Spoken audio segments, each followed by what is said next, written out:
The aim of this session is to discuss various topics related to health so that people are encouraged to adopt healthy lifestyle. We'll also provide the scientific information without any commercial influence. That's the key point and the salient feature of our webinar. The topic for today's webinar is protein, how much we need and from where we get the protein. The muscle strength or the muscle mass are strongly correlated with the quality of life and longevity. If we want to have a good quality of life, it is important that we have a good strength of muscles. And to build muscle mass or muscle strength, we need two factors. The first is exercise, and the second is protein. We are going to discuss the first point in the next webinar, but today we are going to discuss various aspects related to protein, and we shall discuss probably most of the question. We are very lucky to have two experts with us. And the reason why we have invited them is that I know that knowledge of most of the doctors about nutrition is very poor. And today's both experts are consultant dietitian, nutritionist, and certified diabetes educator. Mrs. Rima Rao is practicing in Rajkot, Gujarat, and Shilpa Joshi practices in Bandra, Mumbai. Before we start our interaction, one disclaimer. The knowledge we provide in this webinar is mainly for the education purpose. Please consult your doctors before putting them into the practice.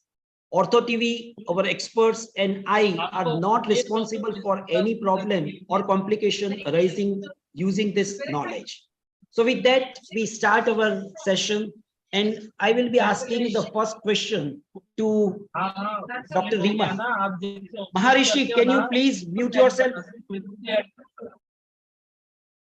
Yeah. So basically the first question, the very simple question, what is protein and why we need protein? Yeah. Rima, what do you think about that? Yeah, hello everyone. So protein is one of the most essential macronutrient, and it's one of the most important macronutrient which we all need. And our body is made up of protein. Basically, they are large molecules which are composed of units called amino acids. So, and they are organic in nature. Protein is found throughout our body in muscle, bone, skin, nail, hair. Virtually every part of the body or tissue is made up of protein. It also makes up the enzymes, the hormones, hemoglobin, muscle, myoglobin, everything. So there are different types of more than probably 10,000 different proteins, which is, there in our body or which makes our body.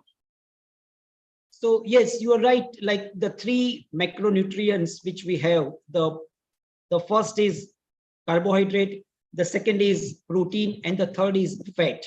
And protein comprises a major chunk of our food. And or like if you look at the three sources of energy, the carbohydrate, protein, and the fat are the three sources from which we arrived energy for activity of daily living.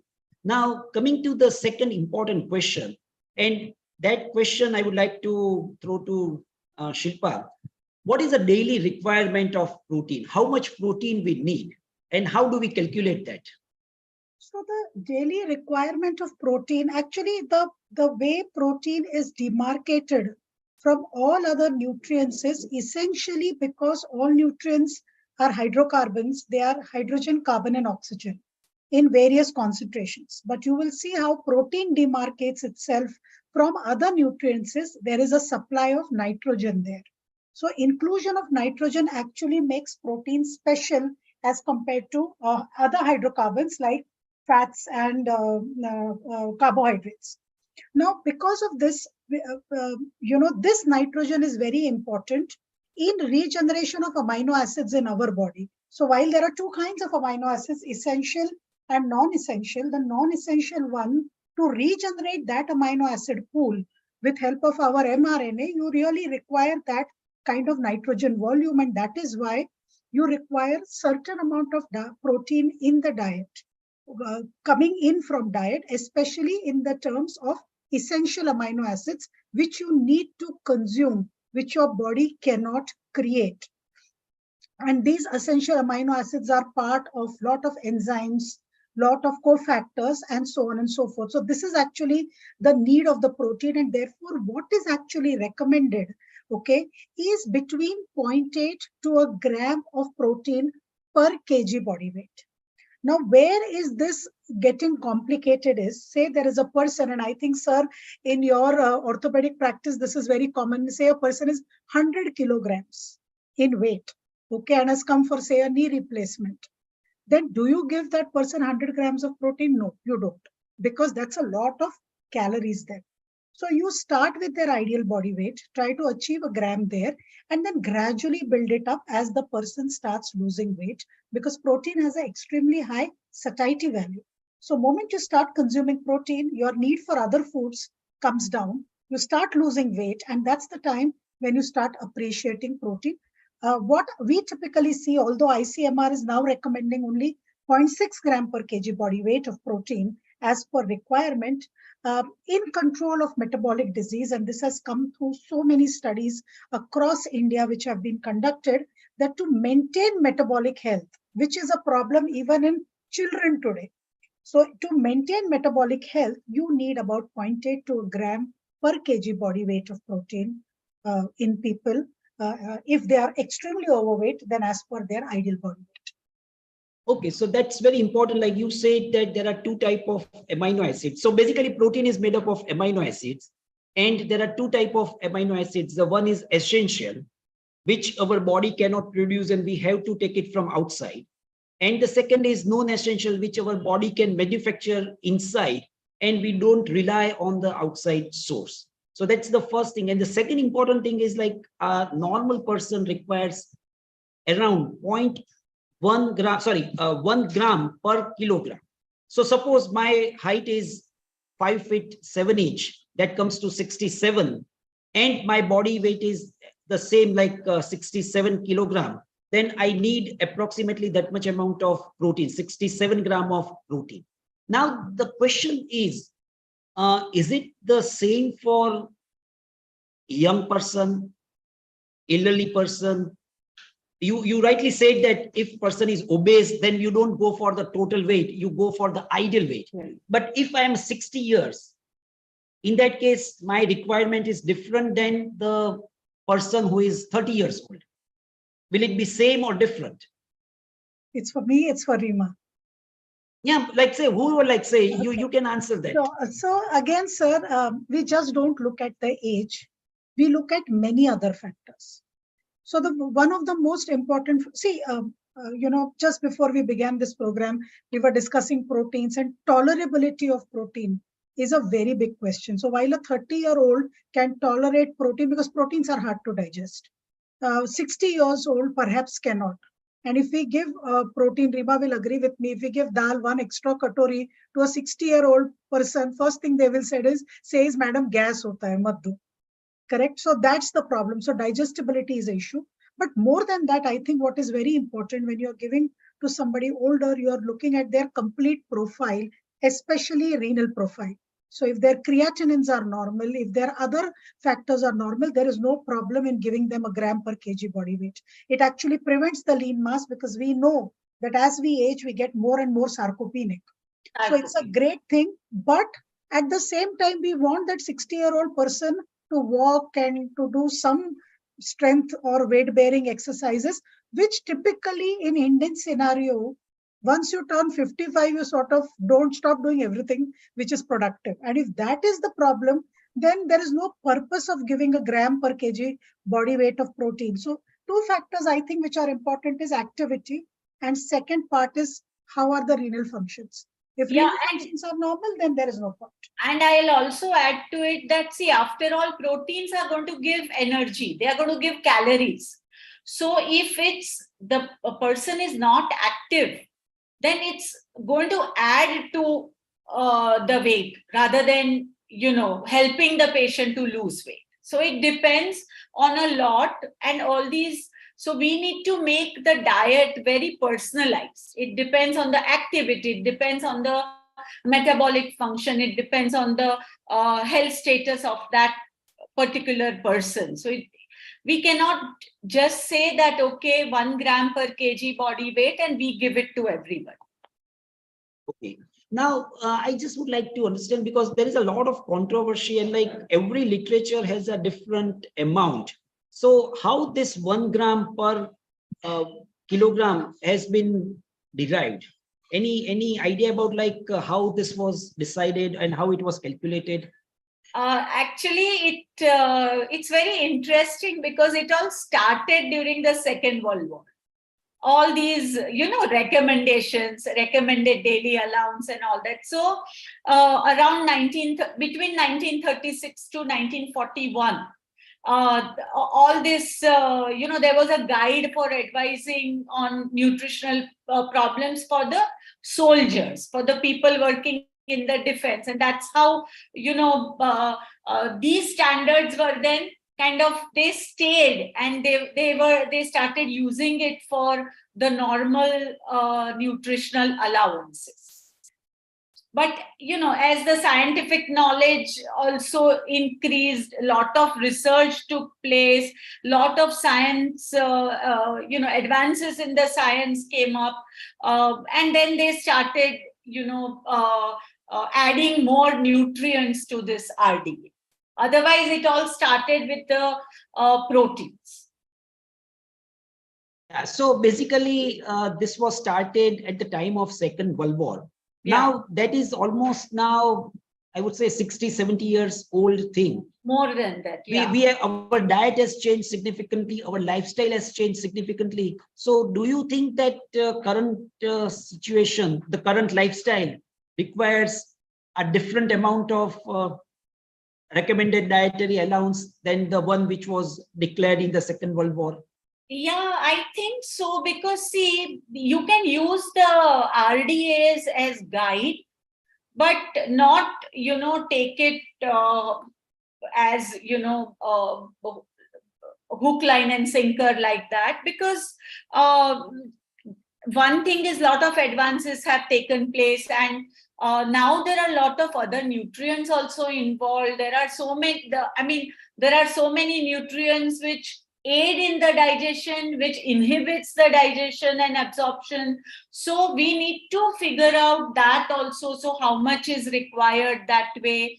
Also, I feel that these requirements also are made to, for the deficiency diseases. So a person should not fall sick, or it is mainly made for a person should not get a disease. But I feel that we don't have to take it for optimal nutrition, though they are made for gender and age and all that. But there are a lot of variabilities which happen, a lot of activities change. I feel that people were more active when we are talking about World War, and now people are more sedentary. So I think we should take it with a pinch of salt, and I think more studies are definitely required, especially on this, on the recommended daily allowances. So already you mentioned about the ICMR recommendation. So what are the other recommendations worldwide? Let's forget about the India for a time being. And if we talk about other countries, what are the recommendations they suggest? No, so now also in India, we are also talking about the estimated average requirement. That is what half of the population requires. That is now considered more than the RDA. It's EAR, which is now, talked about, and a lot of people, even in our books, requirements are more described as EAR rather than RDA. Also, there are, tolerable upper limit. is also taken into consideration. Also, the adequate intake, which is what a healthy population can really take, just so that they don't get deficient. That is the adequate intake. So like that, there are a lot of other requirements which are now even coming to India. So RDA is not the only marker which we use. Okay.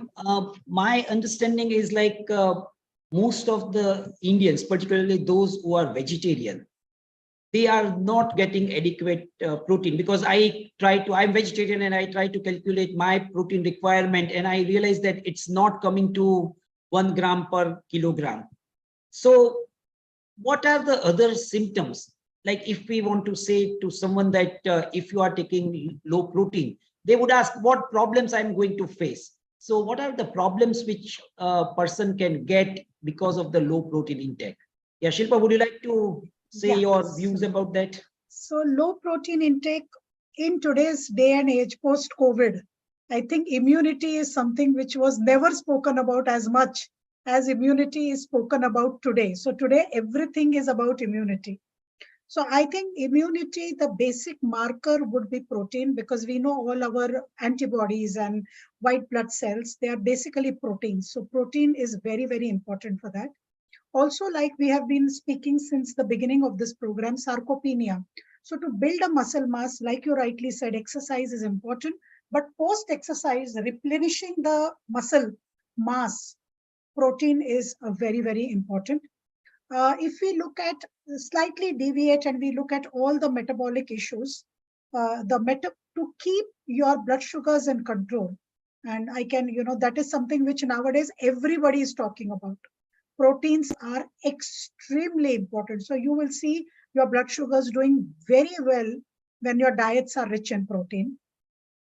Weight, to keep weight in control. So we have fat mass and we have fat-free mass. And to change this ratio, so sometimes, people come to dietitians and they say, "Ke kaate pe to wajan utna hi hai, par pant loose ho gayi hai."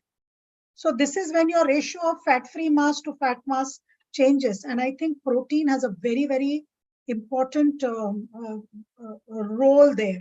So I think protein, and also generally, in older adults, we generally see where they complain of tiredness and malaise for no known reason. You see, when you actually supplement their diets with proteins, they actually start feeling much, much better. So I think all these factors, this is something which we can overtly see. Of course, there are other things like low hemoglobin levels. While everybody talks in the world about iron supplementation, nobody talks about protein, because ultimately hemoglobin is heme and globin. People only are worried about heme and nobody's talking about the globin. So I think, as simple things like hemoglobin, very, very important. And of course, after globulins, even immunoglobulins, so immunity. So that's also important. So you rightly said that the one is immunity, which is very difficult to measure unless and until you become ill. Correct. The second thing which you mentioned is about the feeling freshness. Again, that's a subjective thing. But what you said, like the hemoglobin percentage, it's a very good marker, a basic marker, rough marker, which tells us about whether you are having an adequate protein in the diet or not. Yes, most of the people consider hemoglobin for the iron, but it's not only iron. There is a globin part, which is a protein, and it gives us a rough idea about how much protein your body has. Yeah, so that's very important. So we understood about the reason why we need amount of protein, what is our normal requirement or average requirement. Now we are coming to the most important part, and that is from where we get protein. So coming to the sources, like what are the options one has if he or she wants to increase the protein intake? What are the options we have? Yeah, Rima, can you tell your views about that? See, basically, there are two sources. Mainly, if you go to see animal source and the plant source. But the quality of the proteins are different in both these sources. Like because that depends on two factors. One is that the type and the amount of or the proportion of amino acids which are present in the proteins, and also the digestibility of protein. That also depends on what kind of proteins they are, what kind of biological value they have, whether they are complete proteins or incomplete proteins. So basically, when you talk about the essential and the non-essential amino acids, the animal proteins or a protein which has got all the essential amino acids are called complete proteins. And the incomplete proteins are those which have got all or some incomplete proteins. So when we talk about plant proteins, there are in grains, there are some amino acids which are high. For example, methionine is high in grains or cereals, whereas lysine is less in the grains, whereas lysine is high in the lentils, and methionine is less in the lentils. So the perfect way to make this complete is to make khichdi, which is actually a poor man's food, if you go to say. And that has got a complete protein because it is a combination of cereal and pulse. And like that, we have so many examples in all our Indian cooking, pan-India, in all the states where they use combination of cereals and pulses to make it a complete protein. So that is one way of making the incomplete protein complete. Also, all the animal sources, because they have good amount of the essential amino acids, and that is why they have a high biological value, and that is why they are called as complete protein. So if you include some milk, curds, cheese, paneer, especially for the vegetarian people in the diet, you will get, good quality of proteins. Though if you see percentage wise, the non-vegetarian has a similar percentage like pulses, 18 to 20, 22% of proteins per 100 grams. But because the animal sources are complete proteins, the quality of the protein is much better than the plant protein. But now hemp seeds and pistachios and soya bean, they are supposed to have almost all the essential amino acids, and they are like, with all this veganism and all that coming up, lot of people are looking for plant-based things where you get good quality proteins. Okay, so what you said is right. I try to look at the people into 4 groups. The first is the non-vegetarian people, those who are eating meat, beef, fish. Fine, they are having a good quantity of animal protein, which is a complete protein. Then comes the one which is in between, that's the eggs. So which is, some people call it vegetarian, some people put it as a non-vegetarian. Yeah. Then comes the ovo-vegetarian. Ovo-vegetarian. Yeah. Then comes the dairy, which includes milk, lacto, cheese, lacto. And the last is the plant one. Yeah. So I'm really concerned about the vegan. Like say, they don't have all the upper 3. They don't have a vegetarian, lacto. So they have only one source, and that is plant. No doubt we have grains, we have seeds, we have nuts in that. But again, I am really concerned about like how they can make up the total quantity. I don't know, like, but in your practice, the vegans, are they able to reach to 1 gram per kilogram in their intake? No, so they do, because then they have to, especially when they have, the energy goes high, because the amount of then the protein which they need to have is more. So like the proportion of the food per se also has to go up to meet that demand. But then with mushrooms and with the seeds, different seeds nowadays, nuts, they are all, but then they also have fats. So we need to definitely plan with a lot of, and they do come up with almond milk, oats milk, all those milks are also used. But then the energy definitely is to be considered when you're planning a diet for a week. Shilpa, you have anything? Yeah, I have, because I have a huge bunch of patients who are vegans, and that's how they want to be. It's very, very fashionable to be vegan, extremely fashionable. So what happens is vegan diet, while it's healthy in concept, it leads to a lot of deficiencies like B12, like vitamin D, iron, because vegetarian iron is less bioavailable because it's non-heme in nature. Similarly, like you rightly pointed out, protein. And what happens is, like Rima said, if you start giving them more foods, the net energy goes up. But the other problem is vegetarian food is very high in fiber.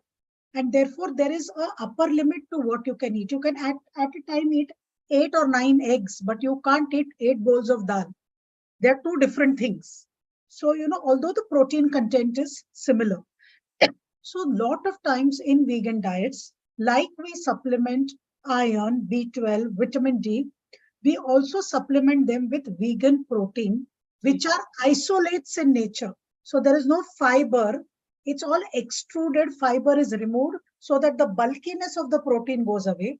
And it is isolated protein coming from a plant source. In India, the most popular one is pea protein, followed by soya protein. Soya protein is older but less popular because of hypothyroidism, which is highly prevalent in India again. So isolated pea protein is available in the market, and we actually recommend them to take it to bridge the gap. So I'm coming to that question about the supplementation. But before that, we spoke about two things. The most important thing is about the soya protein. One of the concern, it's very good for the ladies because there is a phytoestrogen. But the concern for the male person is that estrogen may leads to gynecomastia. So is it safe to take adequate soya protein particularly?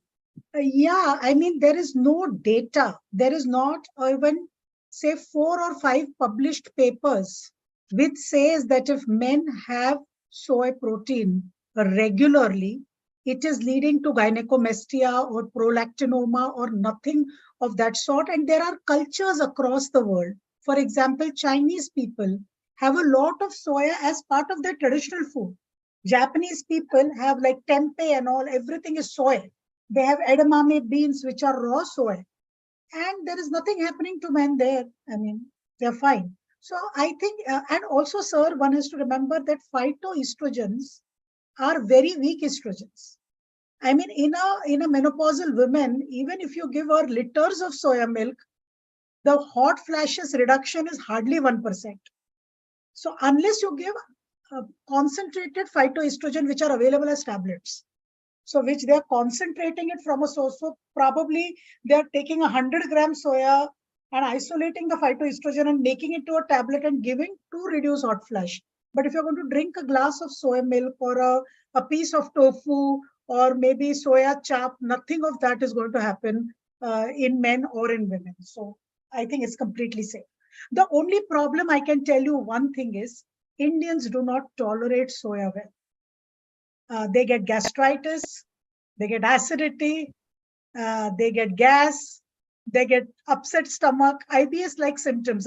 Either it's diarrhea or it's constipation. So I've seen both kinds. Yeah, So and I think also the way the soya, because see the raw soya, the soya bean, when they take raw, yes, so there are trypsin inhibitors. So we advise them to soak the soya and roast it, Roast it. dry roast it, and then use it. But here there are a lot of people who just they have in 5 kilo wheat flour they put 500 grams of soya and they are very happy about it. But the fact is that this will not be tolerated well, and also there are trypsin inhibitors, so there are issues. So I mean, I say this with a lot of conviction because after doing all of that, I still can't digest soya. I love it, but I can't digest it. yeah. So I know how it feels to want to eat it, but cannot eat it. Yeah, but I think with all these vegan foods available, the meat like meat analogs. Substitutes, yeah, meat analogs which have come up, they are using lot of soya. Yeah, so they are because texture is very meaty. Texture is very similar. So even basically initially we used to use soya chunks only, but now they are processed and they are made like meat, and it's become very popular, especially with the people who are turning non-vegetarian, people who are turning vegan. So that is one big I think topic of discussion. Very popular in Bollywood. Yes, absolutely. Before we move on to the next thing, I just would like to make people understand, like if they want to calculate their protein intake, can you give us a rough idea about like how much protein we are getting from different sources? So like I remember that when we talk of like the cheese is a good source of protein, but when I read the label of the Amul cheese, I realized that it's only the 20% of total weight is protein. So if I take a 1 cube, which is 25 gram, I'm getting only 5 gram of protein. Correct. Similarly, if we take a milk, 100 ml of milk contains only 3 to 4 gram of protein. So then we say that people are taking a lot of milk, but actually if you calculate, they are hardly taking 300 to 400 ml of milk. But here the thing is, see, the difference, as I told you about the vegetarian, the plant-based and the animal-based. So the milk protein, which is only 4%, but it is, good biological value protein. I agree with that. I agree with that. It's a good quality protein. Yeah. So let's take now. I think that the non-veg group has probably no issue with the total amount of protein. The major concern is for the vegetarian, and in that the vegan is a big area where we really like to understand that the protein intake is not adequate. So how do you teach your patients to sum up the total dose of or the amount of protein they are consuming in a day? How do you guide them? So we especially see grains have got about 8 to 12 grams of protein per 100 grams, whereas the legumes or the dals, they have about 18 to 24 gram of protein. So, but legumes also have carbohydrates. Yes. So when we say high protein, it's legumes are compared to cereals, grains. They have a higher percentage, but then they also have a good amount of carbohydrate. So if a patient comes for weight loss, then definitely we give less of grains, but more of legumes and pulses. And also, nuts and seeds are good source. 18 to 24% is, nuts and seeds. Paneer and tofu. Paneer is about maybe 10 to 11 grams, and tofu is about 8 grams per 100 grams. So we do consider the carbs and then decide how much protein to give. Shilpa, you have any? I have a slightly different approach. So while these values are correct, that's not the difference.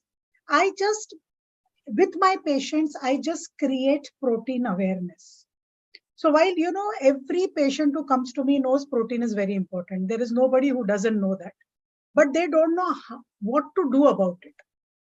right? So I just tell them, remember one thing, whenever you are eating, you first ask yourself, where is the protein? And if I don't find answer to that, you should have no business eating food. So because all Right. our nashta is pawa, upma, Yes. ye, wo, no, nothing has protein. So I always tell them, if you're eating a bowl of poha, before that you eat one bowl of moong, chana, whatever it is. And if you can't get that, please don't eat poha also. You don't need either. So Yeah. So I asked them to, instead of aloo and anything else, you put boiled chana or mung to the poha rather than just have like that. So I always equate protein with my patients to salary with a job. So I say, if somebody makes you a CEO of a company and says, I will not pay you salary, will you work? No. It is just like that. If you're eating food without protein, there is no salary. So you first get protein, then you eat food. Okay, so that's really a nice concept that you make them conscious about protein. Yes. So what I think is like fat and the carbs, they are going to come.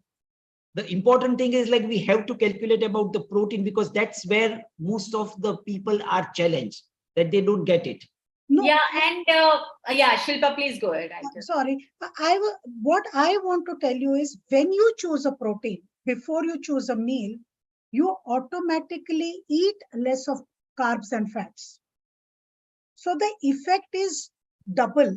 You're meeting your protein requirement, or at least getting close to it. You may not be meeting it, but you're going that path. But very important is, you start getting satiety so fast that you stop eating other things. So the thing is, if you know non-vegetarian people, they will tell you, in a meal, if I get one piece of non-veg, I feel like I've eaten well and I'm not hungry. It's not the non-veg, it's the protein in the non-veg which creates a satiety.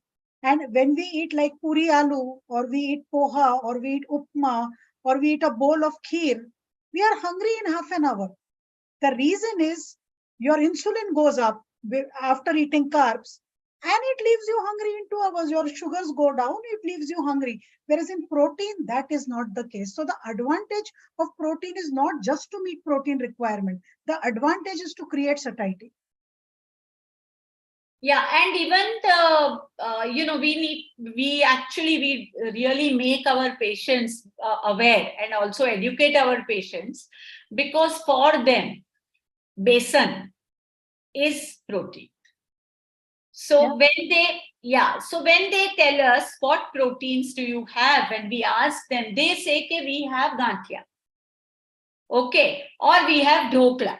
Now, I had a very interesting conversation with our local bhajia fellow, who's making pakode. I just asked him what kind of what is besan. So he told me that besan is not chana ka lot, atta. Besan is chane ke aate mein they put makai ka atta. Yeah, or rice flour. Or rice flour. Its besan is not chane ka atta. So we need to educate our patients that what they are eating is actually not protein. So all these small things are very important when we talk to a patient, when we talk to the patients. And I think that is why every doctor should have a dietitian, because all sorts of patients come to different doctors, but they all need a good diet and a balanced diet, and especially protein diet. Okay, now we are moving to another important aspect, and that is what you said is about like most of the meal or the food. If you look at the protein content is around 8 to 10% gram, or like the percent. So if you calculate the total, then probably you are overshooting about the calorie requirement. So if you really try to chase protein, then you are overshooting on the calorie part. So fine, you will have a adequate protein, but then you will have a obesity also, because you are consuming more calorie. So in such case, can we take a protein powder supplement? Because most of the protein powder has 80 to 90% of protein in the total weight. So probably the protein powder gives us the maximum amount of protein from any source we consider. Probably it is as good as the non-veg or the meat. So what do you think? Like, do you recommend protein powder to your patient? We discuss about the pea powder for the vegetarian people, Yeah. but otherwise, like for other people, do you consider the protein supplement as one of the option to reach the protein requirement? I definitely do. I do it in people who are just unable to. So I don't do it on the first instance. So if my patient has come to me today, I still try to work with what is cooked in the kitchen as much as I can. But with the follow-up, if I realize this is not what is happening, what is on my diet sheet and what is actually the person eating is very, very different, then I have no choice but resort to protein supplements. Not that they become primary source of food, they're just used to bridge the gap. Lot of times, if people are doing resistance training, people are doing serious gymming, not just a walk in the park, but they're actually picking up weights, then in such cases also to bridge the gap.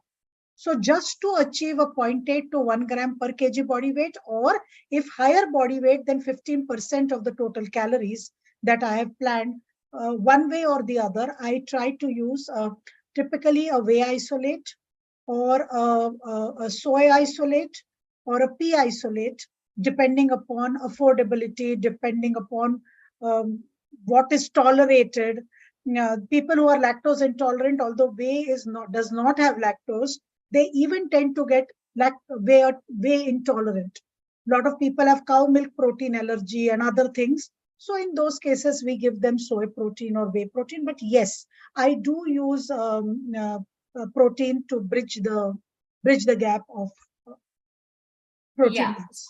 Yeah, especially like either way, same thing. I also recommend protein powder depending on the athletes kind of, they do more exercise. The younger people, even nowadays, there are a lot of marathon runners and all who come to us. So I do recommend, and especially I recommend to the little elderly group who have digestibility issue, because these protein powders are easy to digest, and they get the good quality protein.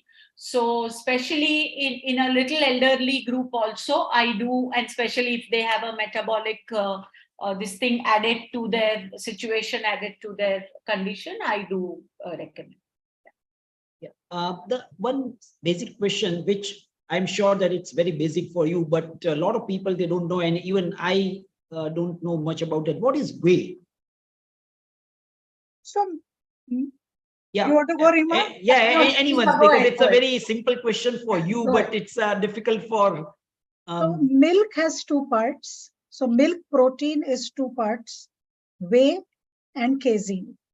Casein is one which gives you a thicker curd.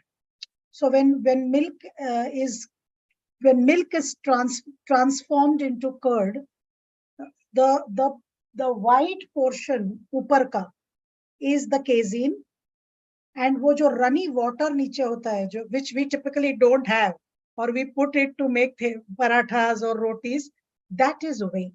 So whey is a easier digestible protein with more bioavailability, or PDCAS, protein digestibility score. So it's very easy on stomach. So if you compare it to mother's milk has more whey and very little casein. So there is a hind milk and a fore milk kind of thing. So fore milk is basically all whey. It's a very runny kind of a protein, and it's very, very highly digestible. So therefore, whey protein helps you to build more muscles because the digestibility is better, bioavailability is better, the nitrogen uptake is better. So whey is a good quality protein. It's a runoff product from cheese, from butter industry. So jo niche ka pani bachta hai, that's actually the real protein. When you make paneer especially, paneer has a nice demarcation. That runoff light green colored water, that's the whey protein. And that is what they concentrate in the milk industry, and they create whey protein. Okay, and what about the cheese or the yogurt? Which protein they have? It's a casein or it's both. Because wo dahi ke niche pani hota hai na. Right. So that's the way. That is why little Miss Muffet sat on a tuffet eating her curd and whey. Whey is niche wala pani. Okay, right. Okay, and good. We use that whey especially in the buttermilk which we make. Chas, yeah. Chas. So that water is taken. So it's a good. So when lot of people drain it, they have something called as hung curd, chakka jisko bolte, shrikhand banane ka. So they remove that whey. So a lot of time we tell them that collect it and use it. Use it in your dal, just drink it, it's okay. It's very, very good quality protein. Okay.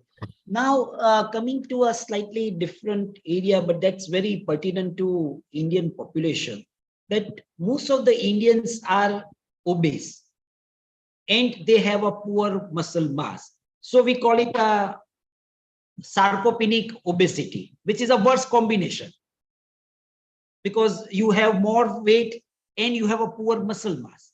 And I'm sure that a lot of patients who are coming to you for weight loss thing, they are in this category. They are overweight, and at the same time, if you look at their muscle mass, that will be less. So in that case, what do you suggest them? Because we need to give them a limited amount of calorie for weight loss, and at the same time, we want to give them adequate protein. So how do you practically guide them? Yeah, Rima, would you like to take that first? I think it is Shilpa's favorite. No, you topic. You should go, Shilpa. Okay, so see, there are a couple of things that you can do. So it first depends upon who is the patient. So say a patient is coming between a BMI of 25 and 28, the strategy is different. If somebody is coming, say 29, 30, 32 BMI, strategy is different. If somebody is coming even beyond that, strategy is different. So every person, you will see it in a different way. If the person has BMI just plus of 25, we really just concentrate on making the food choices better, introducing better physical activity, and things start coming around. But if BMIs are really high, then we start giving them something called as meal replacements. So meal replacements are readily available products which have limited calories. So about 200 to 250 calories, but about 10% of protein in it. And that's your meal. So then what happens is, the problem with people who have obesity, or problem with anybody, forget obesity. If we sit to eat and if dal is really good, then we will have half chapati more. And if the dal is really bad, then we'll have half chapati less. So it is not dietitian governed. It is governed by how the food is made, right? Yes, and therefore food intake is an approximation, although food is a medicine. So while all of the medications have a dose and you don't take more because you only take the prescribed amount, food is never taken in prescribed amount by dietitian, because dietitian is not cooking. Somebody else is cooking. And that cook may be great cook, and you might just eat more. So that's the problem. So the advantage with meal replacement is it gives you 15% protein. What is recommended? It gives you very limited calories. Now, if somebody can't afford it, because these are expensive, it's about 1,500 rupees for 400 grams. So it's really, really expensive. So what we do is, there is something called as sattu. I don't know how many people, I don't know how popular it is in Gujarat. It's very popular in North India. So if you look at UP, Bihar and UP. So it is basically dalia. I don't know. It's called dalia, right? Rima, Gujarat mein. Yeah, chana. That is the roasted chana. Roasted chana. Uska powder hota hai, and we mix it in buttermilk or in water, and we tell people to have that as a single meal. And that actually helps you to curtail calories and give a lot of protein to that person. So these are things which we do.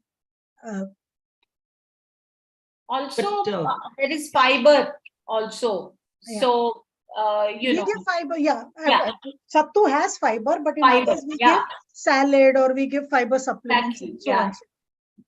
but how long you suggest sattu to people? Because like fine, for few days it's okay, but like for a BMI of 30, No, so they probably they need to take it for months together. no. So what happens, sir, I'll tell you, in India, and this is my serious observation and practice, people never go wrong in breakfast, lunch, and dinner. Never. You tell them, and typically they will follow you 80%. What is the biggest problem in India is 5 o'clock. They get very hungry. And now, they have, now 11 o'clock, 12 o'clock also. so they are very hungry. And then there is only vada and samosa and chakri and whatever is the regional thing. But it is all rubbish food. And we typically tell them to mix that in what. So these are called as mid-meal replacements. So give them that so that if you don't eat a samosa, which is about 200 calories, and have this, which is about 100 calories, you're still saving on 100 calories every day. And it's protein. And it is protein, it is fiber, and then you save a lot of calories here. So this is, and the thing with such foods is that the taste is very limited. So there is only that much you can do. So the problem is if the food is very tasty, then you would want to eat it more. I have yet to find a person who has asked for the second serving of sattu, but second serving of samosa or bhajia or even bread butter, people will ask. But all these people will not ask. So basically, when people talk about give me options, give me options, give me options, the biggest problem is at this point, you're not treating food as a source of joy. You're treating food as medication.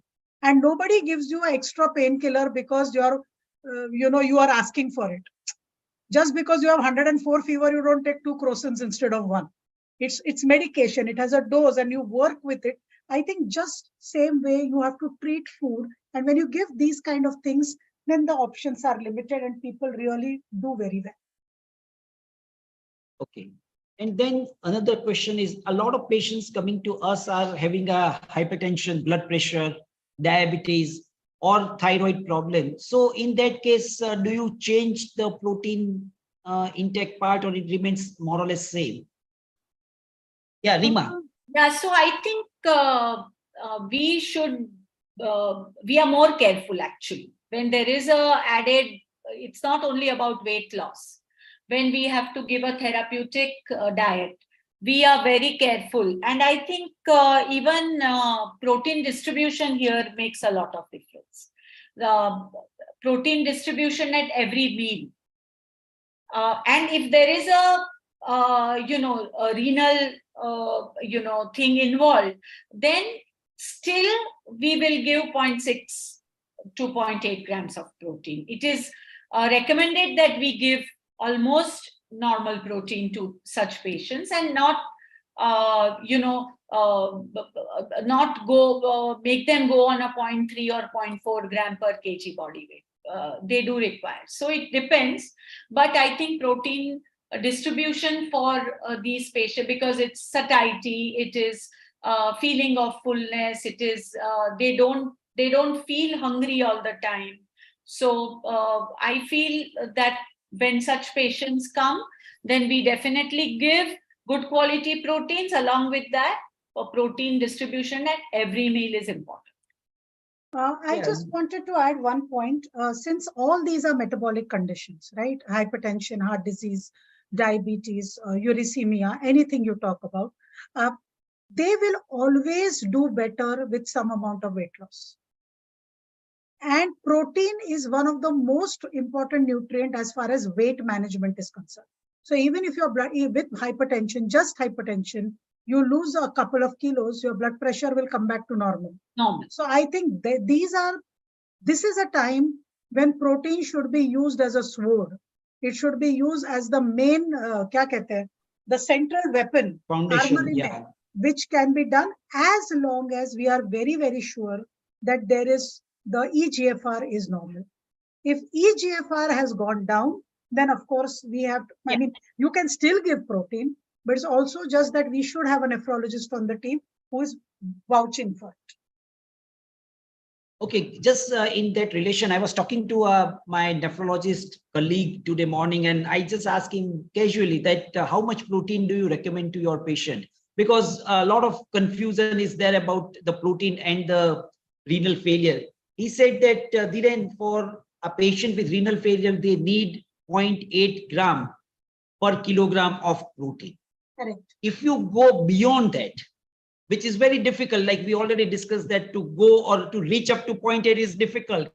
So there is no question of going beyond that. But in those patients, if you go beyond, then there is a possibility that the renal failure may progress faster. But he said that up to 0.8 gram, there is no question, there is nothing to worry about that.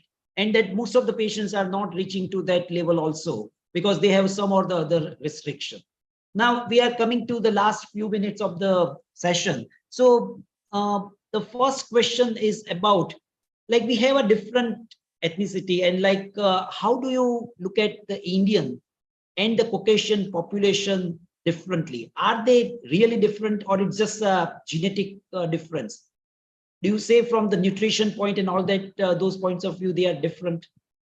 So they are really different from us. And I think there is a paper published in Lancet couple of maybe 20 years ago. It talks of a terminology called as the YY paradox.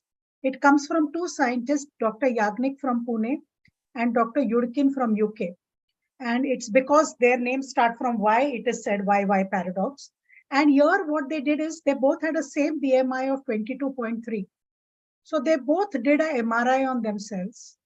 While Dr. Yudkin had only 10% body fat, Dr. Yagnik at the same BMI had 25% of body fat. And taking a leaf from this, Dr. Yagnik started working on newborn babies in Southampton, London, and comparing them to babies of Indians born there and Indians born in India. And he found that at birth, Indians have more body fat at lower body weight as compared to Caucasian. So Caucasian babies are bigger, taller, larger, but have less body fat. Indian babies are smaller, but have high body fat. And now what happens is the body fat is more because there is lack of maternal protein during pregnancy. Because of less protein, the organ size is smaller. And then there is a catch-up growth because a good mother in India is one who feeds her child till the child is ready to throw up. So the catch-up growth is immense, and we meet up our Caucasian counterparts within 2 years. And what happens is we have smaller beta cell mass, we have smaller nephron numbers as compared to them, and hence we get metabolic disease faster, is the theory which has been put forth. It's a very beautiful paper. I highly encourage everybody to read it. It's a very, very thought-provoking paper. And therefore, what we need to do is, so the answer to this is not what we eat. Answer to this is what the pregnant woman eats. Yeah. When she is pregnant and when she actually achieves puberty, because by the time of pregnancy, the egg volume has already come in. So it is before that, what you feed a young girl is much more important than what you feed a young boy. I mean, feeding young boy is also important. Don't get me wrong. But, unfortunately, this is the tragedy. Like, you know, we tend to feed the male child more than the girl is even taught to give the food to the brother and have after the brother finishes food. So in lot many non-vegetarian families, I know they will say कि when non-veg banta hai, so the best pieces of meat are given to the boys. And वो जो बाकी का bone के आजू बाजू चिपका हुआ थोड़ा बहुत meat है, those pieces come to girls even today. I'm not talking about, in 2023. So I think that's the basic problem, because these girls are going to have boys later, and those boys are going to get diabetes before they turn 30. Exactly. They don't know that. That's the real problem. So Dr. Yagnik has done a lot of work about educating school girls and their parents about feeding them right pre-pubertally, because habits also die hard. If you don't teach them to eat protein, they are not all of a sudden going to start eating protein in their pregnancy. Then they can't tolerate. So it's very important what you feed them when they are growing up. So that's really interesting. And I was not knowing about this YY theory, but it seems logical that if you really want to like take care of the obesity problem, which is anyway going to start from very young age, then you need to treat the pregnant lady, because if she has adequate protein, then the same amount of protein will be transferred to the fetus and a child. And then ultimately their ratio, the body ratio of the muscle mass and the fat mass will be normal. So there is a lot of data that he has that we are actually born with a very low muscle mass. And then even if we decide to start working out at a young age and building, we can never reach to the point where Caucasians are, because they have the beginner's advantage. They started at a higher mass. And well, we see that in sports, we see that in competitive sports. Most of the medals are taken by Blacks and Caucasians, and very few come to Indians. Yes, and that's very important. And I would like to end the session with the comment that what you rightly said, that we are the poor beginner. From beginning, our muscle mass is less. Yes. And at that point, what the current recommendation of ICMR about reducing the protein requirement from 0.8 to further down, I take it with a pinch of salt, because I look at that this is not probably the good thing to do, because anyway we are poor, we are the people with poor muscle mass, and then you reduce your intake, then all throughout your life you are going to have a poor muscle mass. And there are adequate number of papers which says that the muscle mass is one of the important parameters which has a direct correlation with the quality of life and the longevity. And so, also, yeah, better at aging. Yeah. Exactly. So the quality of life at the later age. So I consider that the protein should be taken into the consideration, and at least we should try to have 0.8 to 1 gram of protein per kilogram, the normal weight. I'm not talking of the obesity part, but the ideal body weight. That's I think the key message of our webinar to everyone. So thank you very much. Like in the last 60 minutes, it was a wonderful discussion with all of you. And I'm really lucky that, and I must admit that most of the doctors are not aware about the nutrition, and you really become a bridge to the knowledge for providing us adequate information about nutrition. Thank you very much for joining this, and we will have probably more discussion in the later session. Thank you. Thank you. Thank you. Yeah.